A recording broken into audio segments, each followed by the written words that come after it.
And welcome back to the Bitcoin Business Bureau. I'm your host, as always, LitecoinLeader. Today, we're doing a coin review on a really exciting, not really, area of blockchain use case, but it's important. It's logistics, supply chain, tracking where things come from, and from wherever it's manufactured to the materials that go into it, making sure that whatever is supposed to be built or included in that or not included is documented well. So what better use case of a blockchain than to record things on how you put things together? And that's what, like, if you think of food from farm to table, do you want to have proof of it? That's what a coin like VeChain, which is the #1 supply chain coin, and it's been around for a while. That's the problem they look to solve. So that's the coin we're going to be talking about today. It's the #1 supply chain blockchain. There is a competitor, which I will talk about shortly.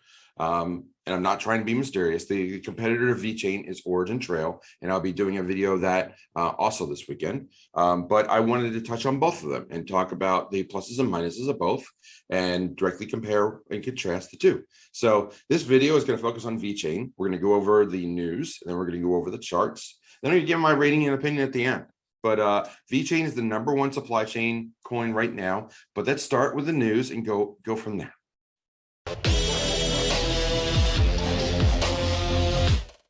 Just a quick reminder that nothing in this video is considered financial advice. I am not your financial advisor. This is not financial advice.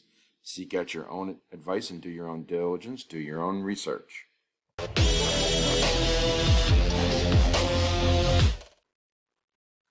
Analyzing VeChain in the news is a little bit tricky because not a lot of coverage is done for supply chain logistics. It's just not written about that much. But let's start at VeChain's homepage, VeChain.org, and go over where the project stands. First off, VeChain Thor, that is the native blockchain for VeChain. It's also its white paper. It also speaks to the VTHO, which is its gas fee, which is used. We'll talk about that in a moment. But scrolling through the main page, you get a lot of information. So there's lots of different research you can do throughout the page. But the main takeaways is that it's got its own native wallet, but it's also supported in many wallets like Exodus, where you can actually do staking. If you stake the VeChain, it's virtually automatic, where you actually get VThor on a periodic basis and get a good rate of return. It's a proof of authority project, sort of a proof of stake, but there's 101 approved validators that are authenticators that have I think you have to have 15 million VeChain to be approved, just to be considered to be approved, to approve and authenticate the transactions. It adds a little bit of centralization to it, but it also adds a ton of speed. So there's good value to doing this, even though it's not fully decentralized. Building upon that, we look at 101 authority masternodes. We talk about the governance and the economic model. This is an important economic model. So you can think of this as like two tiers. The upper tier here is the VeChain, which does business activities and financial activities. And then there's the energy or gas that funds the activity, which is allowed for payment transactions and smart contract execution. So you can put a lot of things into a smart contract, have them execute with a VTHO or VThor, and that is the liquidity that's used for the VeChain blockchain. So if you're using the VeChain blockchain for logistics and supply chain tracking, you'll be using VThor as well. So to build upon this, it's getting a lot of popularity because it's a cryptocurrency, and it's the #1 logistics blockchain solution that's out there. I'll include this in the write-up as well, but there's a ton of partnerships that are documented. Here's a good page that documents all of them, or as many to date as is current. It's a long list. There's big players like BMW and PricewaterhouseCoopers.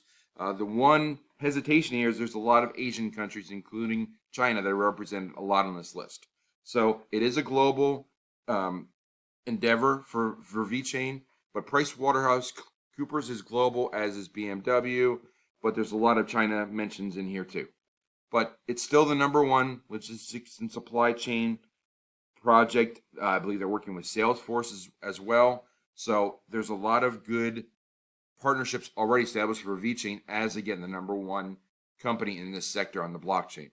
So I will also include a couple other videos that are good. Of course, I always like Coin Bureau and his take. He's done 2 solid videos on VeChain and the blockchain supply chains as well, but also highlights why VeChain is doing so well even as recently back in April. So that's a brief summary of the news for VeChain. Again, there's not a ton of news, but the main takeaway is that it's the #1 blockchain for logistics and supply chain, which is a growing sector, not a sexy sector, but it's a necessary evil for a lot of companies that they have to keep track of everything that they produce, consume, purchase, and ship. And this VeChain allows them to do that efficiently. Now let's take a look at the charts.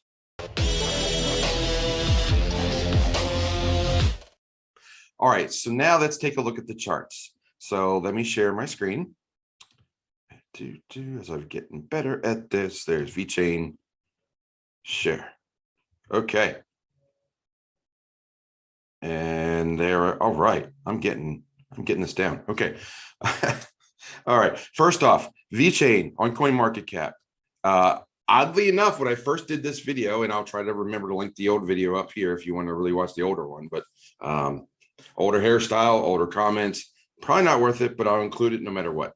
VeChain, oddly enough, when I reviewed it, it was 11 cents back then. It's almost 11 cents there, give or take a few tenths of pennies. It's basically the same price. Again, I told you this was not a sexy coin. It's not a sexy sector, but this is one of those coins when it will pop up and it will be exploding when you least expect it. So this is kind of like, just sleep, sleep, sleep, boom. All right. So imagine, if you will, where we start to find defective materials. Like we have suppliers from other countries. I got to be careful how I say this. Let's say that we have supply chain issues with other countries, and it's like we have outsourced all of our materials outside the United States, and we're concerned about the quality of materials and the integrity of them.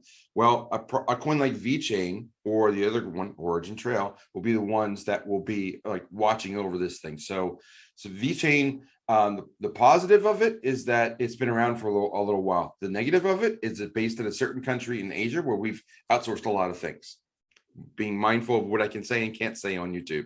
So anyway, VeChain, I will say what I said before, which is that it could easily triple at this point and still be well within the market cap range. It's $7.6 billion. A triple here would put it at the 22-ish range. And the 22-ish range of market would be coin number 14. So it's not out of the realm of possibility. And that's assuming nothing else moves in the marketplace. When VeChain moves, odds are the rest of the market is moving. But it's just a matter of, does VeChain moving faster than Bitcoin? That's the entire purpose of being in an altcoin like VeChain.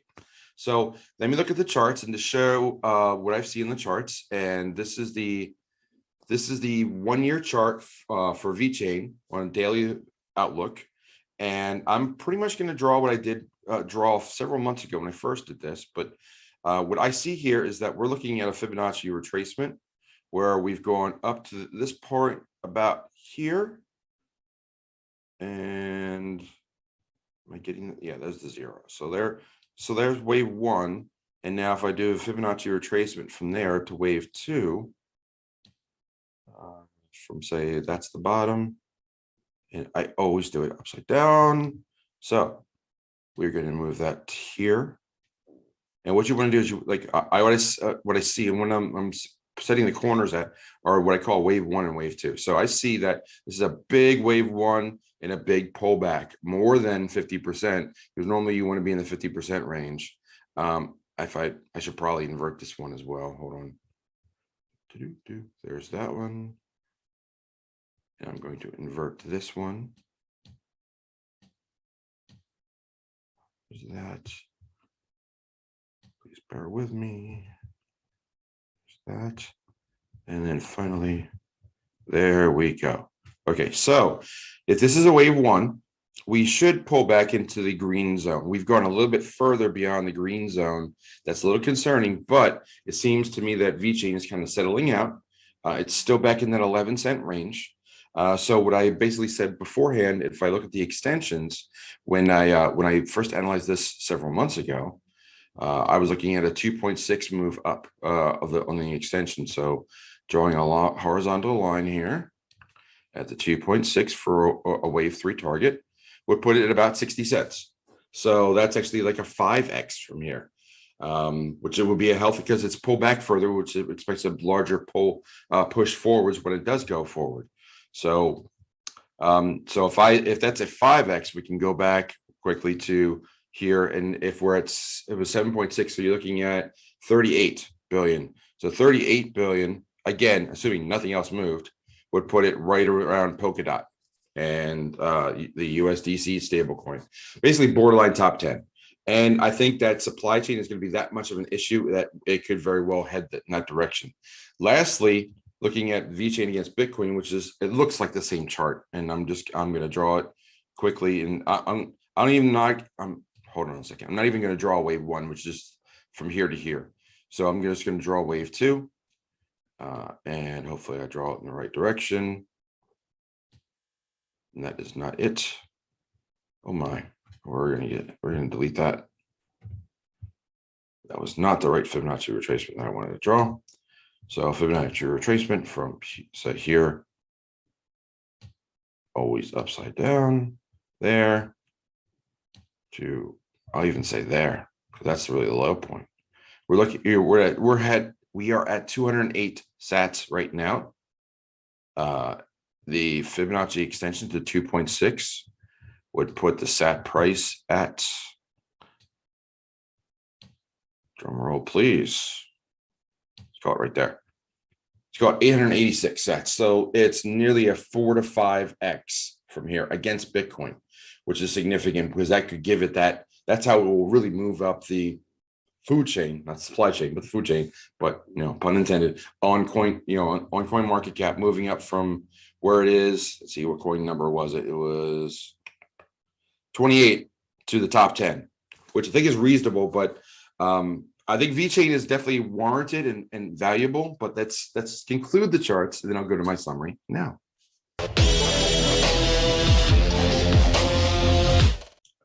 So there we have VeChain. It's the #1 supply chain coin. It's not a sexy sector by any means, but it's a necessary thing. We need to know where things come from, both our food, our materials, our supplies, our finished goods.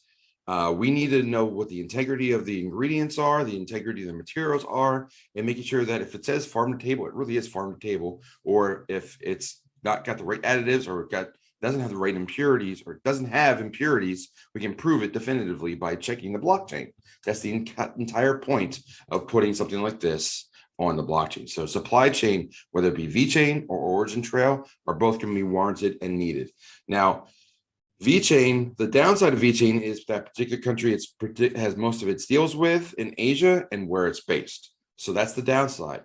Also, it doesn't have as much upside as, say, an Origin Trail, which we'll talk about tomorrow in the next video. It's so the potential, of a 4 to 5x is solid, but as we see, it's not a sexy coin, does not move rapidly. It's been kind of languishing all year. So maybe this isn't the right upside play, but it's certainly a long-term, strong, healthy play for a portfolio. Not financial advice, but if you want exposure to the supply chain sector, having exposure to both VeChain and Origin Trail is probably a good idea to hedge your bets against, and having the top 2 projects by far in the sector. So VeChain, I give VeChain a 4 out of 5 once again. The 2 dings on VeChain is that I don't think it's as upwardly mobile as Origin Trail, and the country of origin of where VeChain is based. So, lots said today. I'm going to close the drawer on the bureau for now, and I'll see you next time.